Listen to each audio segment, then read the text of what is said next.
Бауыржан Момышұлы атындағы 4 мектеп лицейінің 7-ші А сыныптағы Қарабас Емехан.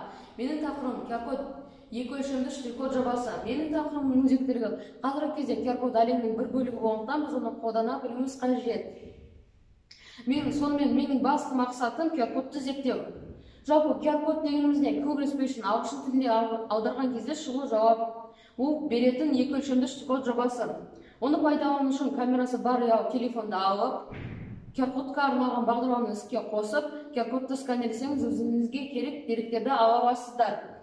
Android QR-кодты сканерлеу үшін аудиокабл грейдер кітаптарды оқу үшін неге телефоныңызда бағдарламалар орнатылмаған болса, сіз оларды App Store-дан қоймадан тегін жүктей аласыздар.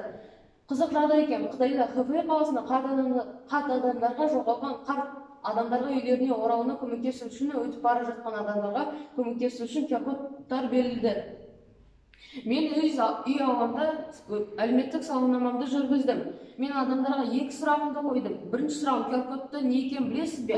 Ал екінші сұрағым QR-кодты күнделікті қолданасыз ба деп. Маған бірінші сұрағыма 88% ғана я деп жауап берді.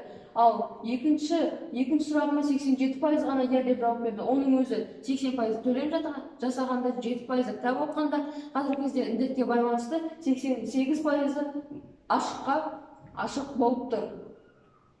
Ал егер QR-кодты жасауға келсек, оны тез үнемді жасауға болады. QR-код.ру сайтына кіріп, керекті деректерді енгізе арқылы біз өзіміздің QR-кодымызды жасауға болады. Мен өзіме керекті деректерді енгізе өз QR-кодымды алдым. Осы QR-кодты сканерлеу арқылы мен жайлы қысқаша ғана ақпарат ала аласыздар. Интернет ресурстарды зерттей келе, мен ең танымал, ең мықты 2 бағдарламаны таңдадым. Оның біреуі QR-код Reader Pro, ал екінші QR-код Reader. Оларға барлық жағдай жасалған, екеуіне барлық мүмкіндіктер бар. Сонымен, осы зерттеудің соңында мен QR-кодты зерттедім. QR-код Reader.ru сайтында арқылы көптеген QR-кодтарды жасадым.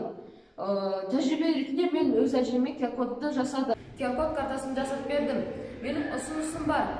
Аялдамаларға кітаптардың QR-кодын қою керек. Оны кез келген адам сканерлеп, кітаптарды оқи алады. Жұмысымның соңында мен бұл тақырып маған өте қызықты болғанын айтқым келеді. Осы тақырыпқа ары қарай жұмыс істеймін.